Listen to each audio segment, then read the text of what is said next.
Mula sa bulwagang pagbalitaan ng UNTV, si Jun Soriao at si Monica Verralio Tantoco. Magandang hapon, Pilipinas! At sa buong mundo, ito ang balita. Sinasabi ng Pilipinas, basta yung batas, kailangan masundan yung sa Pinas. Ang sinasabi naman ng Chinese, hindi. Amin yan eh. Kaya kailangan masundan is Chinese. So yun talaga yun ang roadblock doon. Mahirap makita kung paano natin aayusin yun. Maritime dispute sa West Philippine Sea hadlang sa isinusulong na joint oil exploration ayon kay Pangulong Ferdinand Marcos Jr. Tulad po ng sinabi ko kanina, piniprepare pa po natin yung pwedeng prepare pa natin yung kaso sa DOJ na pwedeng sampa sa dalawa. Dalawang suspect sa pagdukot sa sabongero sa Laguna sasampahan ng kaso ng PNP Criminal Investigation and Detection Group. Nandito kami para humingi ng tulong sa Korte Suprema. Huwag lang mawala ang aming butihing gobernador. Supporters ni dating Albay Governor Noel Rosal nagtungo sa Supreme Court upang hilingin na maglabas ng TRO ang kataas-taasang hukuman. We are considering the moratorium until when, wala tayong sinasabi, but this will include the revisit of the FAO 195. Department of Agriculture, kinukonsidera ang panawagang moratorium sa pagbabawal sa pagtitinda ng mga imported pink salmon at pampano sa mga palengke. Alitan ng Twitter sa Apple na resolba na ayon kay Elon Musk. Magandang hapon at una sa ating mga balita. Tulong muna bago balita. Nirespondihan ng UNTV News and Rescue ang banggaan ng dalawang motorsiklo sa Butuan City. Inunang sinaklolohan ng rescue team ang isa sa mga naaksidente na nagtamo ng malaking sugat sa kaliwang hita. Ito ang balita ni Joshua Antonio.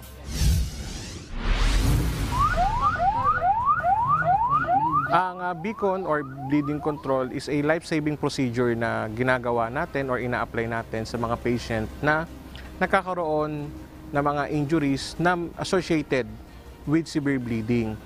Mahalaga ang agarang aksyon upang mapigilan ang mabilis na pagkawala ng maraming dugo sa isang taong naaksidente. Dahil ang mabilis na pagkaubos ng dugo sa isang tao ay maaaring mahuwi sa shock o mas malala pa. Kaya ang kawalan ng sapat na kaalaman sa pagtulong sa isang naaksidente sa daan ay maaaring magdulot ng panganib sa buhay nito. Ilang minuto lamang na ang pasyente natin ay nakakaroon ng severe bleeding ay pwedeng mauwi into shock. At pag ang shock ay hindi talaga natin na-treat ay pwedeng mauwi sa kamatayan. Kaya importante na sa bleeding part pa lang ay ma-stop na natin para hindi tayo umabot sa death. Kaya agad na nirespondihan ng UNTV News and Rescue ang banggaan ng dalawang motorsiklo sa Kilometer 3 Butuan City, Agusan del Norte. Isa sa mga sugatan sa banggaan ang tinulungan ng rescue team na nagtamo ng malaking sugat sa kaliwang hita. Nakilala ang biktima na si Cathy May Vistal, 15 years old na nakatira sa Purok 6, Sampayon, Butuan City.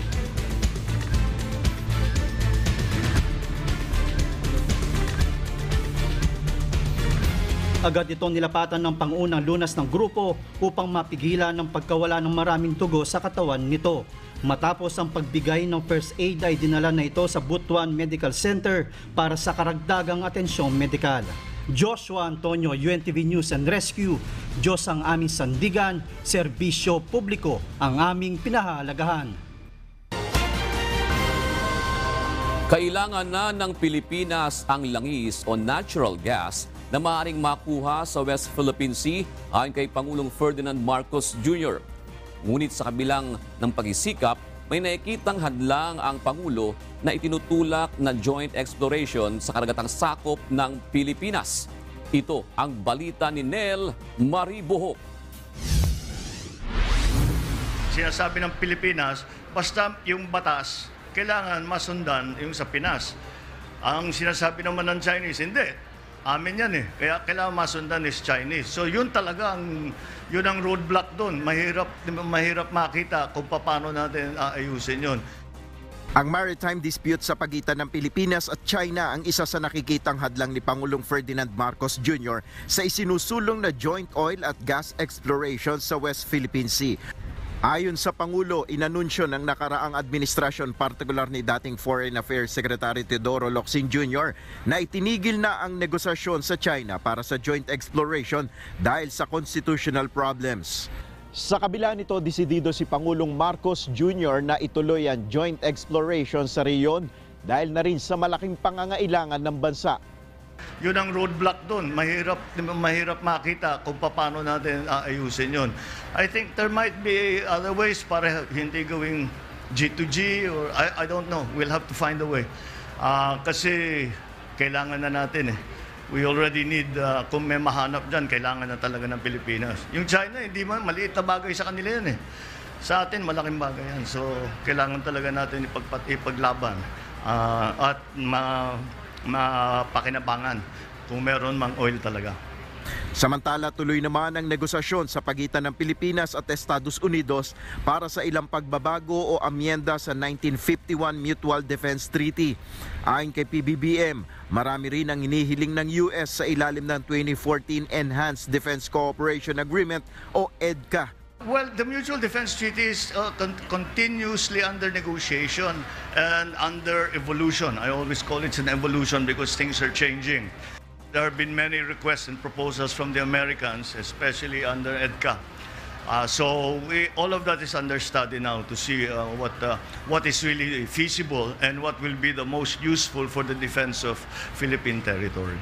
Ang issue ng Mutual Defense Treaty ay kabilang sa natalakay nila ni US Vice President Kamala Harris na dumalaw sa Pilipinas kamakailan. Nel Maribuhok, UNTV News and Rescue, Diyos ang aming sandigan, serbisyo publiko ang aming pinahalagahan. Inilabas na ng Philippine National Police Criminal Investigation and Detection Group ang pagkakakilanlan ng dalawang sospek sa pagdukot sa isang sabungero sa Santa Cruz, Laguna noong April 2021. Ang dalawang sospek planong sampahan ng kaso ng PNP-CIDG. Ito ang balita ni Lea Ilagan. Tulad po ng sinabi ko kanina, piniprepare pa po natin yung pwedeng prepare pa natin yung kaso sa DOJ na pwedeng sampa sa dalawa. Matapos ang mahigit 7 buwan, lumutang ang cellphone video na nakuha ng PNP Criminal Investigation and Detection Group o CIDG. Ayon kay CIDG spokesperson, Police Major Mayan Cunanan, ang lalaking nakaposa sa video ay si Michael Bautista. Isa si Bautista sa mga nawawalang sabungero sa Santa Cruz, Laguna noon pang April 2021. Kinumpirma ng kanyang asawa at kapatid na ito ang kanilang nawawalang kaanak batay sa suot nitong damit, gupit at accessories. Ang dalawang lalaki naman sa gilid nito ay ang suspect sa pagdukot kung saan ang isa ay nakilalang si alias Dondon. Meron po tayong video na makikita din po dun yung isang parte na ito. Bali yung nailabas lang din po is yung naglalakad na ng patalikod po. At saka meron din po tayong sinabi na meron din tayong witness kung saan ito din yung nakita. Bukod sa computerized facial composite ng dalawang suspect, inilabas na rin ng CIDG ang pagkakakilanlan ng mga ito. Ang isa sa suspect ay nasa 5'7" hanggang 5'8" ang taas. Malaki ang katawan at nasa 35 hanggang 50 years old, habang 5'6" naman hanggang 5'7" ang taas ng isa pa sa suspect. Malaki din ang pangangatawan at nasa 45 hanggang 50 years old. Ang facial composite natin ay tinutumbok na kung sino yung tinatrack natin na minomonitor natin mga tao na pwedeng sangkot din siya sa isang organized group kung saan related din siya sa mga sabong o ginagamit na empleyado sa mga sabungan. Sa isang pahayag, sinabi ni CIDG Director, Police Brigadier General Ronald Lee na hinihinalang pulis ang mga suspect. Binibigyan pa po natin sila ng pagkakataon na sila ay sumuko dito sa ating opisina. Dahil dun sa, based nga dun sa interview ni ng aming director na si Brigadier General na inihikayat niya pa na makipagtulungan itong mga to na na-identify para ituro kung sino pa yung mga kasama niya. Ang mga suspect ay planong sampahan ng kasong kidnapping ng CIDG. Leia Ilagan, UNTV, News and Rescue. Diyos ang aming sandigan, serbisyo publiko ang aming pinahahalagahan. Dumating sa Department of Justice sa Maynila ang asawa ng isa sa mga nawawalang sabungero sa Laguna na si Lani Bautista. Naghahain ito ng kaso sa DOJ. Pero wala pang sinasabi kung anong kaso at sino-sino ang mga respondent o sinampahan ng reklamo. Positibo ito na dahil dito may nakita na silang pag-asa hinggil sa kaso ng pagkawala ng kanyang asawa. Bukas ay magkakaroon din sila ng pulong kasama si Justice Secretary Crispin Boying Remulla. Importante po nakatulong po siya sa kaso kasi kagaya po niya nakilala ko po yung asawa ko. Nakilala ko po yung suot niya kasi ako po yung na-prepare nun eh. Tapos yung body bag niya po na nakilala nung kapatid niya kasi sa kanya po galing yun. Meron na pong pinangalanan na po sila kaya ngayon po mag-file kami ng kaso laban po dun sa dalawang kasama ng asawa ko sa video. Iniimbestigahan na ng Bureau of Immigration ang modus operandi sa likod ng human trafficking ng mga overseas Filipino worker. Ayon sa BI, nakakabahala ito dahil posibleng may malaking sindikato na nasa likod nito. Ito ang balita ni Lane Moreno. Nanghihingi po kami ng information, karagdagang information po para makita how this modus is being operated, how big, gano'n nakalaki ang scale na ito. Dahil talagang worrisome na talaga sa atin na ginagamit itong mga iba't ibang ingress and egress points ng ating paliparan. Nakikipagtulungan na ang Bureau of Immigration o BI sa Manila International Airport Authority sa investigasyon ng mga kaso ng human trafficking sa bansa na posibleng kinasasangkutan ng kanilang mga tauhan. Kamakailan lang, 4 na biktima ang na-intercept ng mga otoridad na gumagamit ng fake entry pass, fake passport at ID at nagtangkang pumasok sa entrance ng mga empleyado. Ayon sa BI, ang mga biktima ng human trafficking ay nakalabas ng bansa gamit ang mga peking immigration papers at ineskortan pa umano ng airport personnel. Sa ngayon, wala pang natukoy ang BI na involvement ng kanilang personnel sa naturang modus. So far po, dun sa initial investigation natin at saka dun sa initial na information na nakuha po natin sa mga biktima, wala pa po tayong nakikita ang konsyaba po sa immigration. Kapag mapatunayang may kinalaman ng mga tauhan ng BI sa modus operandi, mahaharap ang mga ito sa administrative charges at criminal charges. Payo ng BI sa mga OFW, sakaling may mag-alok sa kanila ng mga ganitong estilo, huwag papayag at sa halip ay i-report ito sa mga otoridad. Sa mga nais magtrabaho abroad, tiyaking dumaan sila sa Department of Migrant Workers at dapat mayroong Overseas Employment Certificate. Lane Moreno, UNTV News and Rescue. Diyos ang aming sandigan, serbisyo publiko ang aming pinahalagahan.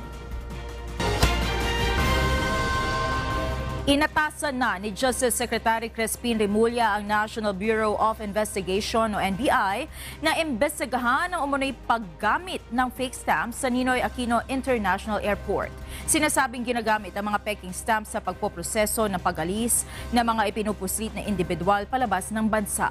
Ayon kay Secretary Remulla, gagamitin nilang starting point sa investigasyon ang isinagawang hearing sa Senado noong Martes.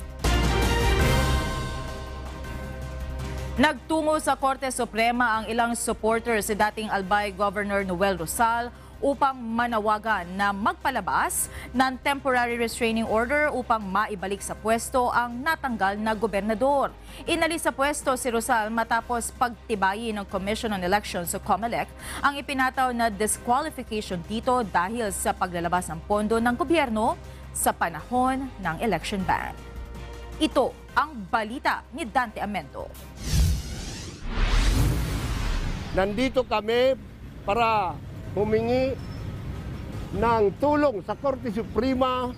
Huwag lang mawala ang aming butihing gobernador. Bumiyahe ng mahigit 10 oras ang ilang supporters ni disqualified Governor Noel Rosal mula sa Albay para makarating sa Korte Suprema kaninang umaga. Nanawagan sila sa kataas-taasang hukuman na maglabas ng Temporary Restraining Order o TRO para maibalik sa pwesto ang natanggal na gobernador. November 18, naging pinal ang desisyon ng Commission on Elections o COMELEC sa kasong diskwalifikasyon na inihain kay Rosal. Dahil ito sa paglalabas ng pondo ng pamahalaan sa panahon na sakop ng election ban, naglabas na rin ng writ of execution noong Martes ang COMELEC na nag-uutos kay Rosal sa pamamagitan ng DILG para bakantihin ang opisina ng gobernador ng lalawigan ng Albay. Ayon sa mga supporter ni Rosal, babalik at babalik sila sa Korte Suprema hanggat walang inilalabas na kautusan o hakbang ang Korte.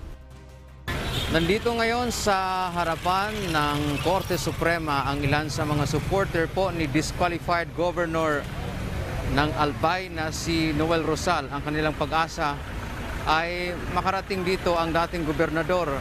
Kanina pa sila naghihintay ng umaga hanggang ngayong hapon. Wala pa naman na aksyon ang naginawa ang DILG, then yung successor hindi pa naman pumupunta doon sa opisina. Sana may balik na si Gobernador para naman matahimik na yung Albay. Hindi na laging magulo. Kagaya nito, na imbes na nananahimik na si Gobernador, pati yung mga tao, nandito kami para magsakripisyo. Samantala, sa ngayon, nananatili pa rin sa Kapitolyo ng Albay ang mga supporter ng gobernador. Ayon naman sa COMELEC, may 1 buwan si Rosal upang makakuha ng TRO mula sa Korte Suprema mula nang ilabas ang pinal na desisyon ng kanyang disqualification. Sa tanong naman po kung pwede po bang mag-file pa rin ng petition for review and certiorari, pwede pa rin po na mag-file. Yun nga lang po, in the meantime na magpa-file siya, i-implement na po namin ang desisyon po ng COMELEC. Wala pang inilalabas na pahayag ang Korte Suprema kung natalakay na ang apela ni Rosal sa kanilang unbanked session nitong Martes. Dante Amento, UNTV, News and Rescue. Diyos ang aming sandigan, serbisyo publiko ang aming pinahahalagahan. Nanumpa na bilang bagong gobernador ng Albay si Vice Governor Grex Lagman matapos maisilbi ang writ of execution ng COMELEC sa pagkakadiskwalipika kay dating Governor Noel Rosal.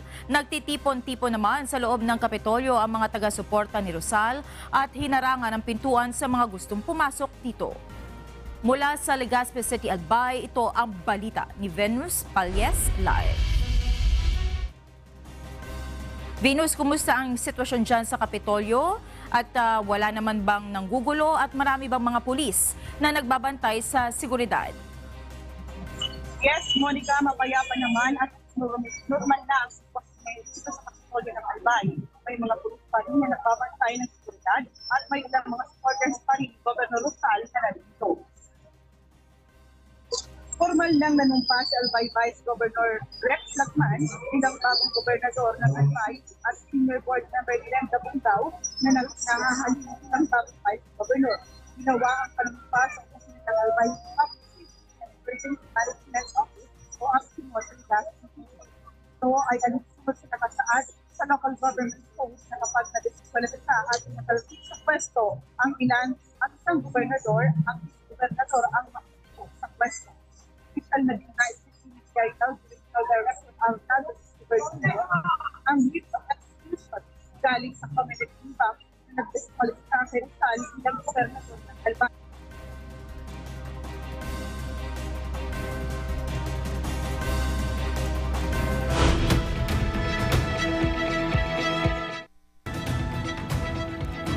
Naresolba na ang alitan ng Twitter sa CEO ng Apple ayon sa owner ng social media platform na si Elon Musk. Batay kay Musk, nakipagpulong ito kay Tim Cook sa Apple's headquarters at inihayag na hindi umano kinukonsidera ng Apple na tanggalin sa App Store nito ang Twitter. Ito ang balita ni Kath Dumaraos. Sinabi ni Twitter owner Elon Musk sa kanyang post ngayong araw na nalutas na ang umano'y hindi pagkakaunawaan sa pagitan nila ni Apple boss Tim Cook kaugnay ng posibleng pag-aalis ng Twitter sa Apple App Store. Aniya, naging malinaw na sa kanya na hindi kinonsidera kailanman ng Apple na tanggalin ang social media platform sa kanilang App Store. Ang pahayag ay kasunod ng ginawang pagpupulong ni Musk at Cook sa Apple headquarters kahapon. November 28 nang kondinahin ni Musk ang content moderation demands ng Apple at punahin ang mga pulisiya ng tech giant, partikular na ang singil na ipinapataw nito sa online purchases sa App Store nito. Samantala, natapos naman ang online meeting ni EU Commissioner Thierry Breton at Billionaire CEO noong Miyerkules. Ipinahayag ng EU Commissioner na malaking trabaho pa ang dapat gawin ni Musk sa hinaharap upang makasunod ang Twitter sa mga patakaran ng European Union kaugnay ng disinformation at content moderation. O kung hindi, posibleng maban ang social media platform. Kailangang ipatupad umano ng Twitter ang transparent user policies, lalong paigtingin ang content moderation, protektahan ang freedom of speech, talakayin at lutasin ang disinformation at limitahan ang targeted advertising. Kat Tumaraos, UNTV News and Rescue. Diyos ang aming sandigan, serbisyo publiko ang aming pinahahalagahan. Libo-libong mamamayan ang dumayo sa isang highway sa Big Island ng Hawaii. Ito ay upang makapag-selfie sa Mauna Loa habang sumasabog ang pinakamalaking active volcano sa mundo. Kita naman sa aerial footages ang pagsabog ng bulkan. Maging ang pagbuga ng lava at pagdaloy nito, nakuhanan ng video. Araw ng Linggo, November 27, na magsimulang sumabog ang bulkan. Ito ang kauna-unahang eruption ng Mauna Loa simula 1984.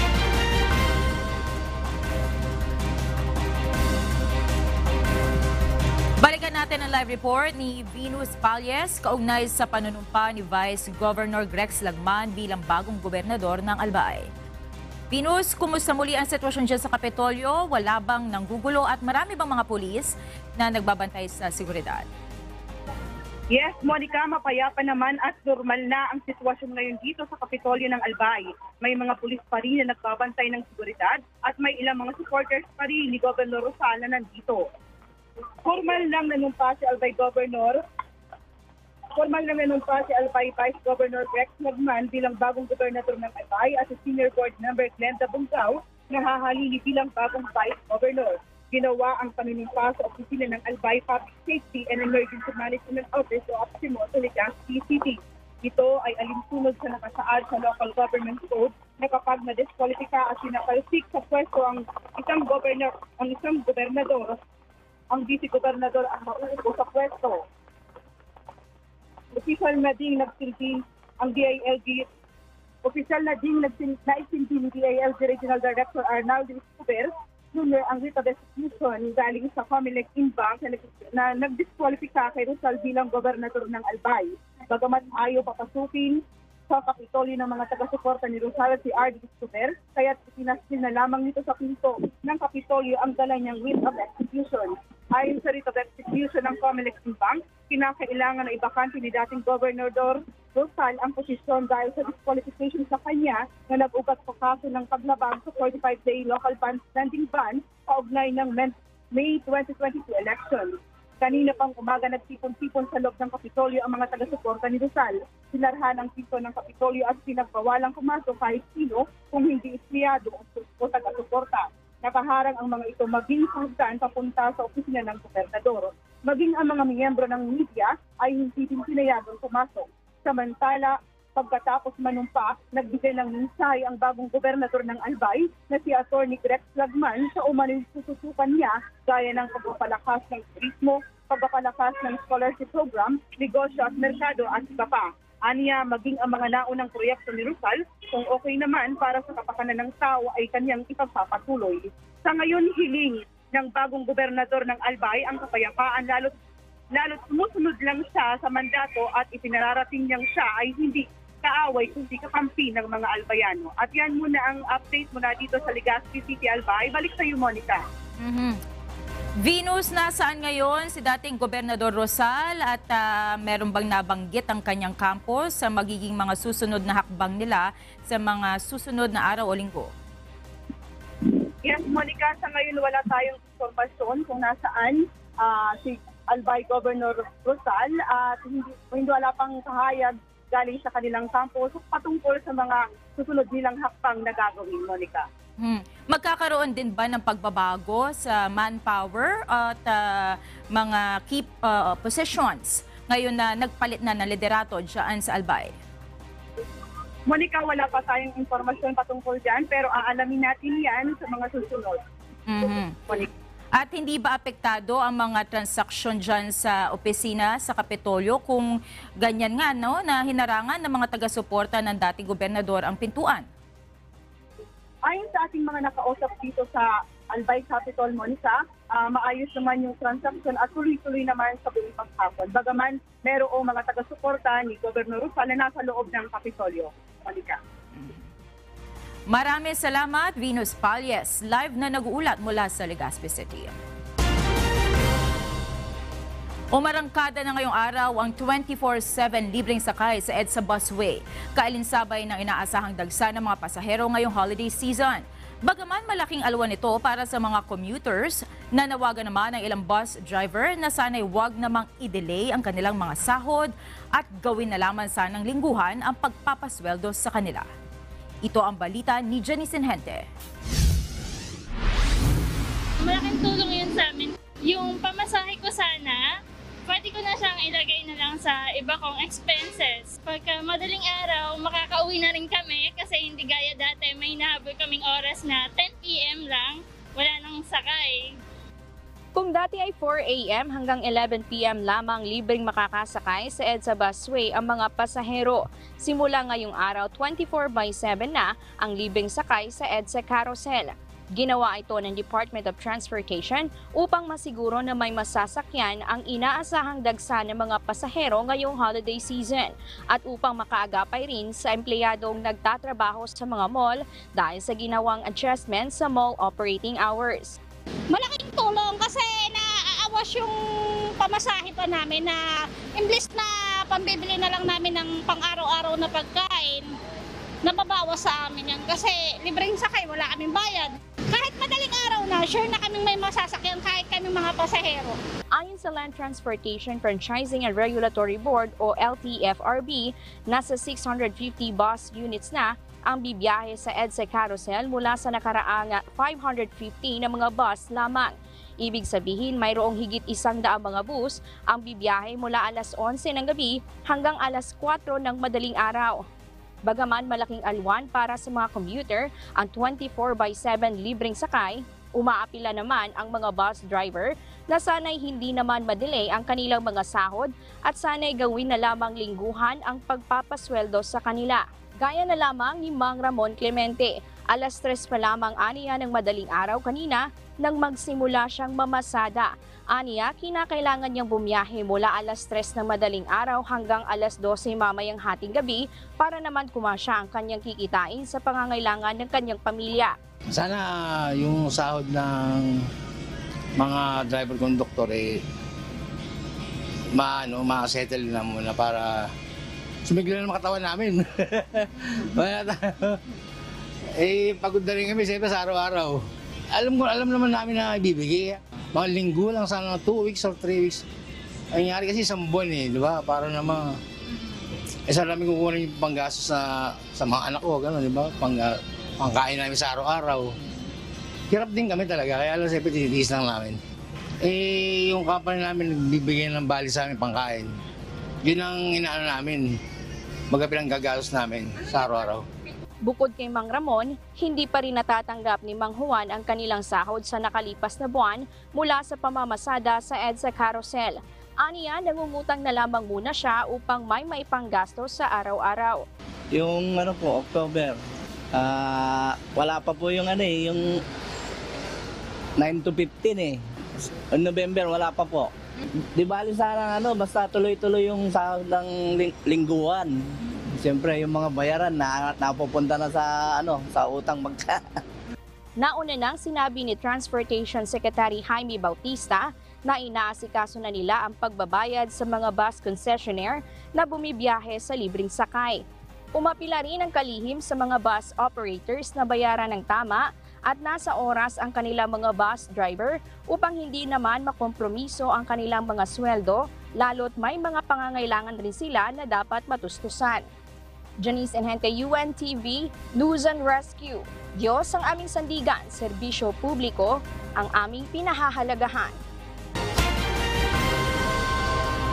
Iniimbestigahan na ng Philippine Ports Authority ang issue kaugnay sa umunoy paniningil ng additional fees sa mga pasahero sa port bilang kabayaran sa insurance. Ayon kay PPA spokesperson Eunice Monte, inaalam na nila kung may katotohanan ang natatanggap nilang mga sumbong hinggil sa umunoy hindi otorisadong paniningil ng karagdagang fees sa mga pasahero sa port. Muling pinaalalahanan ng PPA ang publiko na walang dagdag na babayaran para sa insurance ang mga pasahero dahil ang lahat ng ito ay nakapaloob na sa bibilhing ticket. Hinikayat naman ito ang mga pasahero sa port na agad ipagbigay alam sa kanilang tanggapan sakaling mabiktima ng ilegal na transaksyon. Wala pong sinisingil dapat na idagdag na insurance sa inyo kapag sasakay kayo at kapag nasa pantalan kayo. Kaya pinapaalalahanan natin sila na i-report yan agad sa mga port police. Actually, meron na tayong mga kaso na under investigation dahil ito nga yung mga nabalitaan natin base na rin sa sumbong ng ating mga kababayan at doon sa mga Facebook page natin. Binisita ni Pangulong Ferdinand Marcos Jr. ang pagbubukas ng Kadiwa Store sa Quezon City. Sa caravan na ito ng administrasyon, makikita ang mas murang mga bilihin tulad na lamang ng 25 pesos na kada kilo ng bigas. Ayon kay Pangulong Marcos Jr., nais niya na palawigin pa ang programa. Nakita ng mga ibang LGU na maganda naman ang naging patakbo. Kaya't yung ibang LGU, gumawa na rin ng Kadiwa. Naisip namin, dapat siguro, gawin na nating national program dahil lahat naman sa buong Pilipinas ay nangangailangan. Dagdag pa ni PBBM, palapit ng palapit ang pinapangarap niya na presyo ng bigas na 20 pesos per kilo. Posibleng hindi na muna ituloy ang pagkumpiska sa mga imported na isda na tinitinda sa palengke gaya ng pink salmon at pampano. Isa sa konsiderasyon ang maaaring maging epekto nito sa supply ng nasabing mga isda ngayong holiday season. Ito ang balita ni Bernadette Tinoy. We are considering the moratorium until when, wala tayong sinasabi.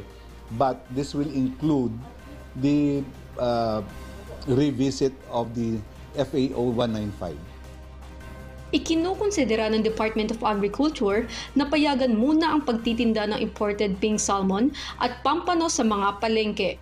Ayon kay DA Deputy Spokesperson Rex Esto Perez, tila hindi tama ang timing ng pagpapatupad ng Fisheries Administrative Order 195 na nagbabawal sa mga imported na isda sa mga wet market. Ayon sa DA, mas mataas ang demand sa mga salmon at pampano ngayong holiday season at nais ng kagawaran na ma-enjoy ng publiko ang mga nasabing isda sa ganitong panahon.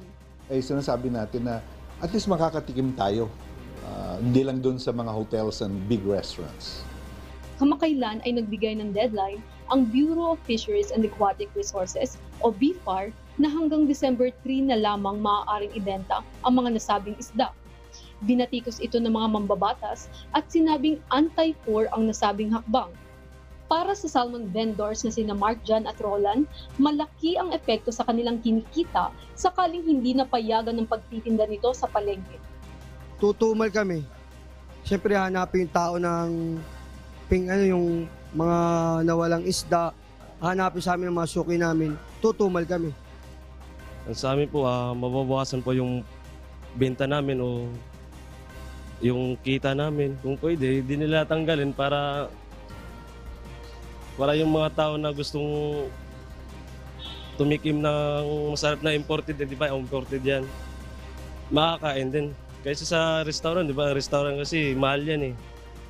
Yung halimbawa kung kulang sa budget, makakatikim naman sila. Nakikipagpulong pa ang Department of Agriculture sa Bureau of Fisheries and Aquatic Resources at ilang stakeholders. Bukas ay posibleng ilabas na ang moratorium sa pagkumpiska ng mga imported na isda sa mga palengke. Panawagan naman ni Mark dyan na sana ay wag munang kumpiskahin ng mga salmon at pampano, lalo na ngayong holiday season. Bernadette Tino, UNTV News and Rescue. Diyos ang aming sandigan, serbisyo publiko ang aming pinahalagahan. Kontento si Pangulong Ferdinand Marcos Jr. sa kanyang mga itinilagang officer in charge sa Departments of Health at National Defense. Ito ang sagot ng Pangulo sa tanong sa kanya ng media kung may napipisil na ba siya na magsisilbing kalihim sa dalawang kagawaran. Senior Undersecretary Jose Faustino ang nagsisilbing OIC ng DND, samantalang si Yusek Maria Rosario Vergere naman ang OIC ng DOH. Wala, we just go through the process. Wala pa kaming DOH, wala pa kaming inonominate. Yusek Vergere is doing a fine job. Let's let her do, kasi we are still not out of the pandemic. So we have to continue to be careful. Naglaan na ng nasa 250 billion pesos na budget ang Pag-ibig Fund para pondohan ang National Housing Program ng pamahalaan. Sa isang panayam, sinabi ni Pag-ibig Fund Department Manager for Public Media Affairs, Jack Jacinto, na ang pondong ito ay bahagi ng kanilang commitment sa gobyerno upang suportahan ang programang pabahay sa ilalim ng Marcos administration. Mula sa nasabing budget, inaasahang makapagpapatayo ang gobyerno ng nasa 1 milyong housing unit kada taon o sa kabuuang 6 million housing units sa loob ng 6 na taong panunungkulan ng kasalukuyang administrasyon. Sa tulong po ng programang ito, kami po ay naikipag-ugnayan po ng susi po sa Department of Human Settlements and Urban Development. Ibabalangkas po kasi nila yung pong ceiling para po sa pagdetermina ng mga uri po ng housing units, socialized and economic housing units na siyang paglalaanan po ng ating pondo. Muli na namang nagpatupad ng taas presyo sa liquefied petroleum gas o LPG. Bunso nito na pagtaas din ng demand o pangangailangan partikular na sa mga malalamig na bansa kapag Disyembre. Ito ang balita ni Asher Cadapan Jr.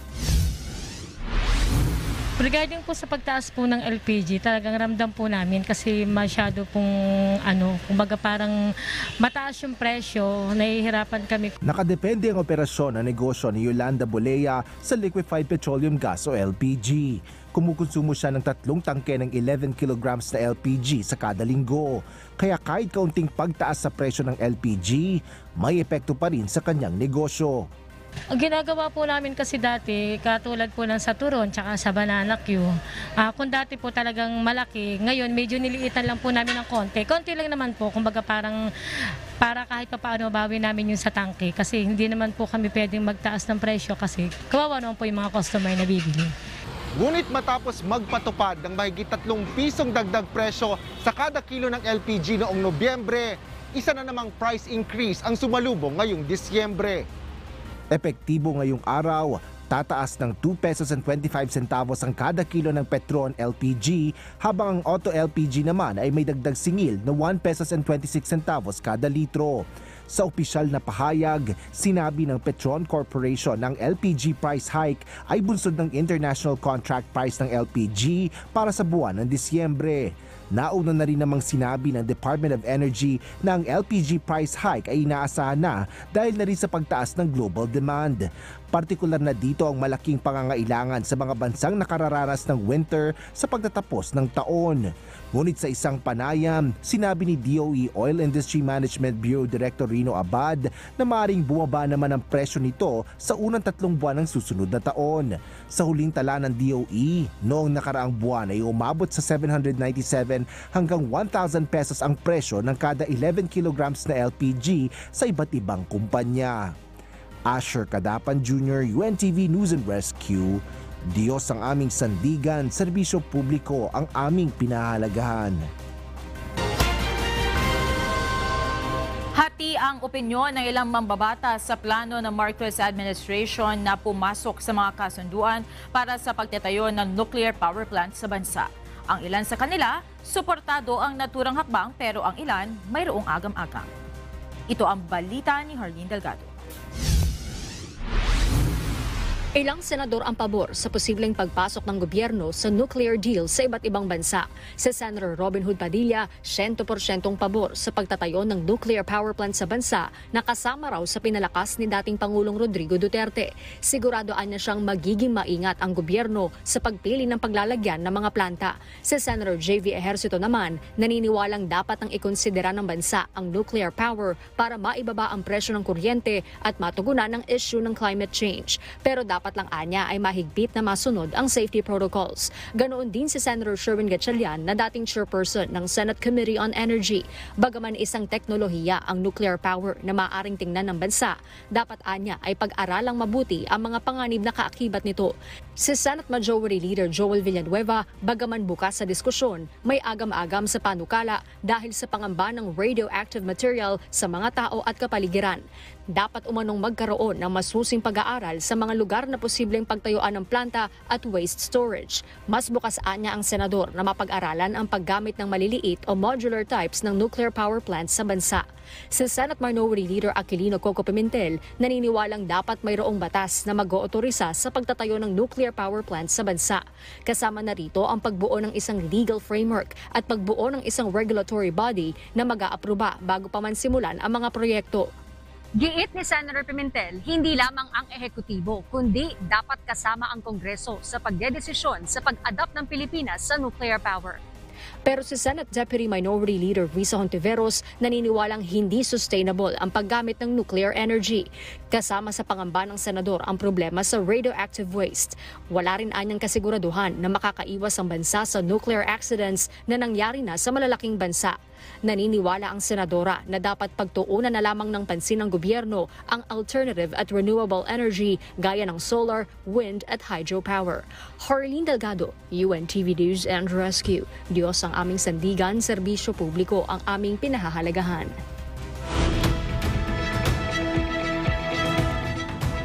Inanunsyo ng White House na planong makipagpulong ni US President Joe Biden ina Prince William at Princess Catherine of Wales sa Boston, Massachusetts, USA, araw ng Biyernes. Nasa 3 araw na pagbisita sa Estados Unidos ang 2 miyembro ng royal family para sa kanilang Earthshot Prize Awards ceremony. Nagpasalamat naman si Prince William sa Amerika para sa hosting ng kanilang Environmental Awards. Taong 2020 nang ilunsad ang Earthshot Prize Awards para makahanap ng innovative solutions sa mga environmental issue na kinakaharap ng mundo, kabilang na ang climate change. Samantala, nais ding magpasalamat ni Prince William sa mga mamamayan ng Boston para sa kanilang tribute sa namayapang si Queen Elizabeth II. Ito ang unang overseas visit ni Prince William simula nang pumanaw ang reyna. Tinaguriang most expensive cities ang New York at Singapore. Batay po yan sa Worldwide Cost of Living Index ng Economist Intelligence Unit. Sa gitna ito ng mataas na inflation rates na nararanasan sa mundo. Ito ang balita ni Early Briones. Nanguna sa rankings ng most expensive cities ngayong 2022 ang New York at Singapore, batay sa ginawang survey ng London-based Economist Intelligence Unit.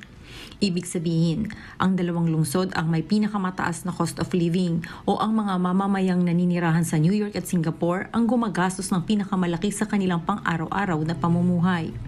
Sa isinagawang survey sa pagitan ng August at September 2022, ipinaghambing ang mahigit sa 400 presyo ng nasa 200 produkto sa 172 cities sa mundo. Dahil sa nagpapatuloy na giyera sa Ukraine at zero COVID restrictions sa China, mahigit sa 8% year-on-year ang itinaas ng inflation o ang pagtaas ng pangkalahatang antas ng mga presyo ng mga pangunahing serbisyo at bilihin. Ito naman ang unang pagkakataon na manguna sa pwesto ang New York. Napatalsik ng Singapore at New York. Sa first rank ang Tel Aviv na pumangatlo na sa Worldwide Cost of Living Index ngayong taon. Nag-reflect din sa survey ang paglakas ng US dollar sa city rankings, bunsod ng interest rate hikes ng Federal Reserve upang pahupain ang decades-high inflation. Samantala, nananatili namang cheapest cities ang Damascus at Tripoli na nagpapakita ng mahina nilang ekonomiya at currencies. Early Briones, UNTV News and Rescue. Diyos ang aming sandigan, serbisyo publiko ang aming pinahahalagahan.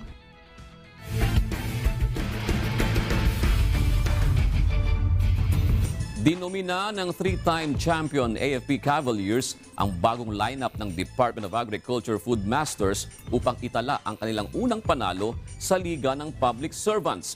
Samantala, magkasunod na come from behind win naman ang nasaksihan kahapon sa triple header ng UNTV Cup Season 9 first round eliminations. Ito ang balita ni Bernard Dadis.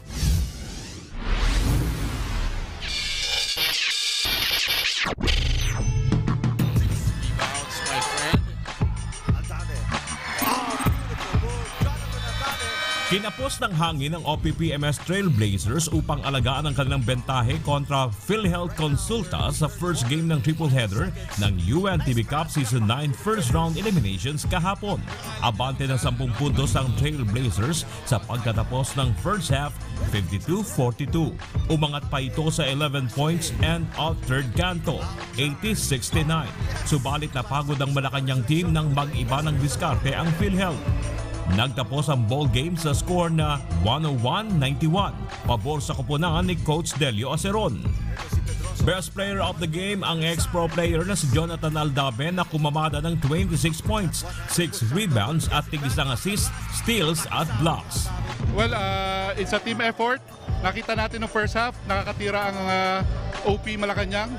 So, nag-usap kami, we made the necessary adjustment. Dumating sa point na nag-small ball din kami para sabayan namin yung mga maliliit nilang mabibilis. And I believe doon sila napagod. Kaya nung naidikit namin yung laro, ipinasok na natin yung strong five natin para mailabas yung tunay na laro ng Team PhilHealth. Okay naman kami up to the third quarter. Siguro yung conditioning pa ng mga players ko ang kailangan kong i-improve para hanggang fourth quarter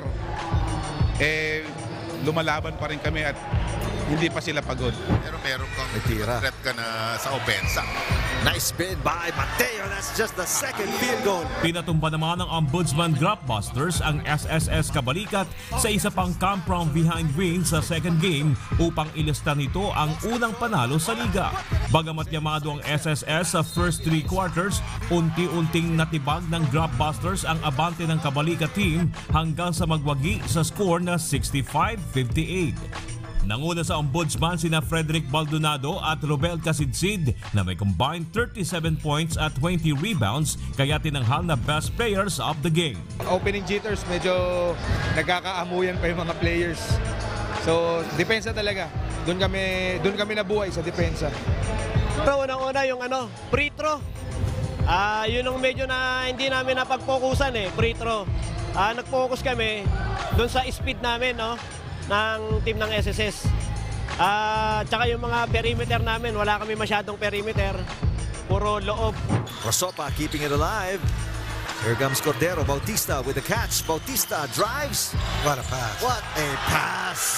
Samantala, niratrat naman ang matinding opensa ng 3-time champion AFP Cavaliers ang bagong lineup ng Department of Agriculture Food Masters. Hindi rin nakaporma sa matinding depensa ng Cavaliers ang Agriculture Department upang pwersahin na magkaroon ng 19 turnovers. Dinomina ng mas preparadong AFP ang lahat ng quarters upang tapusin ang third game sa nakangingilong score na 95-73. Best player of the game si Boyet Bautista na tumikada ng 19 points, 4 rebounds, 3 assists at 2 steals. Nag-prepare kami talaga ng defense. Sabi ko talagang during our practices puro about defense yung pinractice namin. Natuwa naman ako, nag-good start kami, it all paid off. That's the result na hindi ka masyado nabubuo pag-practice. Understandable naman yun, siyempre may mga trabaho. Basta sabi ko na sa kanila, let's just enjoy the season, come game time, just do your best, and hopefully we can get a win. So it turns out na siyempre mas condition yung AFP. So, sabi ko okay lang, it's just a first game, so okay lang. Samantala sa mga hindi nakapanood ng triple header kahapon, maaring balikan ang mga games sa YouTube account ng UNTV. Burner Daddies, UNTV News and Rescue. Diyos ang aming sandigan, serbisyo publiko ang aming pinahalagahan.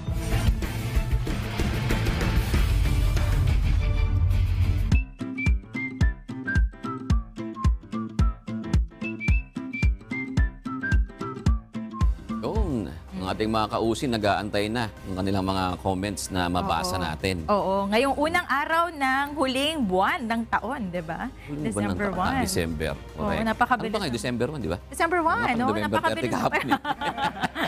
Napakabilis ng panahon. Sobrang bilis. Ito naman yung balita natin hinggil doon sa pagkakadisqualify ni dating Governor Rosal. Sabi ni Leonora Hilarion. Ito po ang kanyang komentaryo. Sa Rosal must obey the law. Lumaban na lang ulit next time. Huwag gamitin ng mahirap na mamamayan. Bakit may ano naman di ba? May eleksyon na naman eh. Pwede. At saka pag local, 3 years lang naman yan. Pero hihintayin pa rin kasi natin yung tugon ng Korte Suprema dun sa TRO na inihiling ni dating Governor Rosal. Oo, pero kasi siguro yung mga supporters niya, lalo na yung mga naghihintay sa labas ng court ng COMELEC, no? Maging doon sa Albay, ay siguro hinay-hinay lang din. Supreme Court. Sa Supreme Court, oo. Kasi hinay-hinay lang din dahil baka mapano, umuulan pa recently, diba? So, mag-ingat lang din po. Basta walang mabibinbin na mga transactions sa government doon, okay yan. Kung sumusuporta, wala naman problema. Pero hayaan na natin kung ano magiging proseso. Oo, dahil syempre call naman ng Korte Suprema yan. Oo. Ito naman tungkol sa pampano at sa pink salmon. Mukhang hindi nakakain ng pampano to. Kilala mo ba to? Ito nagkomentong to. Sige nga, ano sabi ni Argel Payabyab. Oo, pamilyar ang pangalan Sana gawing pangmasa ang pampano at pink salmon na pwedeng mabili ng kahit sinong tao at hindi pang resto lamang. Mayaman lang ba ang may karapatan na kumain nun? Tatanong lang naman siya. Pero ang totoo, di ba nung nakaraan sinabi ko nga sa inyo, sa amin mura yung mga ano? Oo nga Sabi mo yung lobster? Lobster ba? Hindi, sugpo lang. Huwag naman lobster. Nahihirap pa rin tayo Ang mayaman yung lobster talaga. Sa amin talaga yung pampano. Ngayon ko lang alam, imported pala yung binibili namin na yun.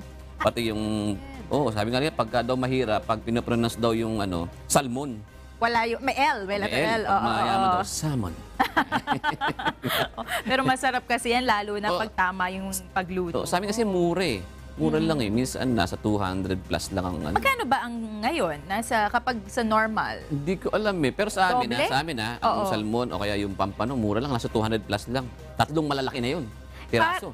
Parang ano na yun parang yung galunggong na rin halos yung presyohan ng pampano. Pero yung galunggong, hindi ganun kasi hindi yung quality mas yung anong quality ng kasi. Ng pampano. Tsaka parang parang mga blue marlin na rin yung presyuhan yan Oo. Pero magkano kaya ang kilo ngayon ngayong mga panahon to? Yung normal hindi yung katulad sa special price sa inyo. Sa amin kasi ganun Tsaka pero sa totoo lang Monica, nakakasawa Hindi siya pang araw-araw na pagkain talaga. Mga isang beses sa linggo, pero ganun. Isang buwan. Kasi, mataba kasi, malangis. Ma-oil. Oo. Ay, ang salmon, depende actually yan sa luto. Pag medyo na-overcook mo yan, dry siya. Pero kapag maganda ang pagkakaluto, yung medyo nagkakatas-katas. Pati yung pampano, ganun din. Ganun din ang pampano. Saka nga, sige na nga.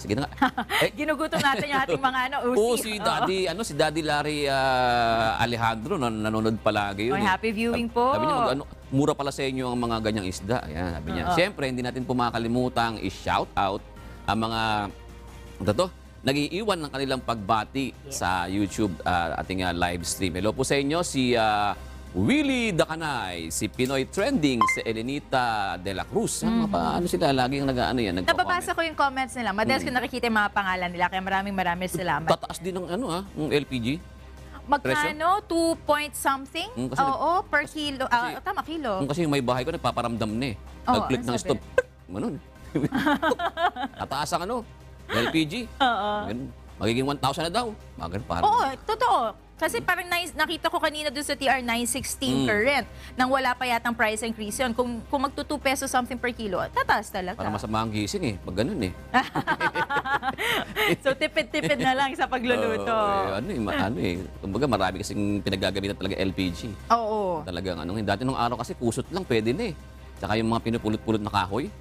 Ngayon may bayad na lahat Tsaka ang pinaka-makakaramdam niya, yung talagang may mga business, diba? Kasi sa bahay tayo, at 1-2 beses tayo magluluto sa isang araw. Pero yung mga sa karinderya, ramdam nila yan kasi talagang yun ang ginagamit nila sa panghahanap buhay. Babawasan nila minsan yung lasa. Minsan napapadami nilang yung asin. Yung kaninang nagbabanana Q, diba sabi niya, babawasan niya yung size ng banana Q niya. Pero maliit lang naman kasi ayaw niyang taasan dahil kawawa rin naman yung mga consumers. Pero talagang kailangan mong humanap ng ibang paraan para kahit papano kumita pa rin ng konti. At wag mawala yung customer. Oo naman. Sino pa nga ba yan? Pasensya na, Monica. Oo, okay lang. Pero syempre, huwag natin kalimutan yung iba pang ating mga commenters. Kay Miss Vilma Fernandez, kay Miss Lucy, at of course, kay Vedasto Gakutno. Maraming salamat po. At muli sa ating mga kausiserong Pinoy, ngayong araw po ng Huwebes. Huwebes na!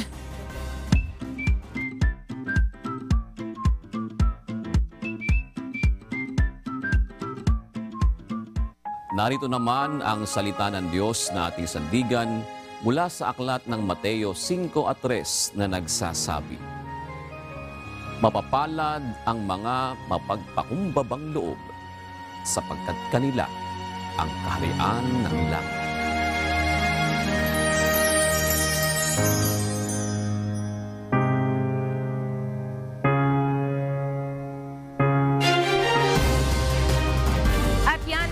Kabuuan ng ating balitaan ngayong gabi. Aming inilahad ng buong katapatan kung paano namin nasaksihan.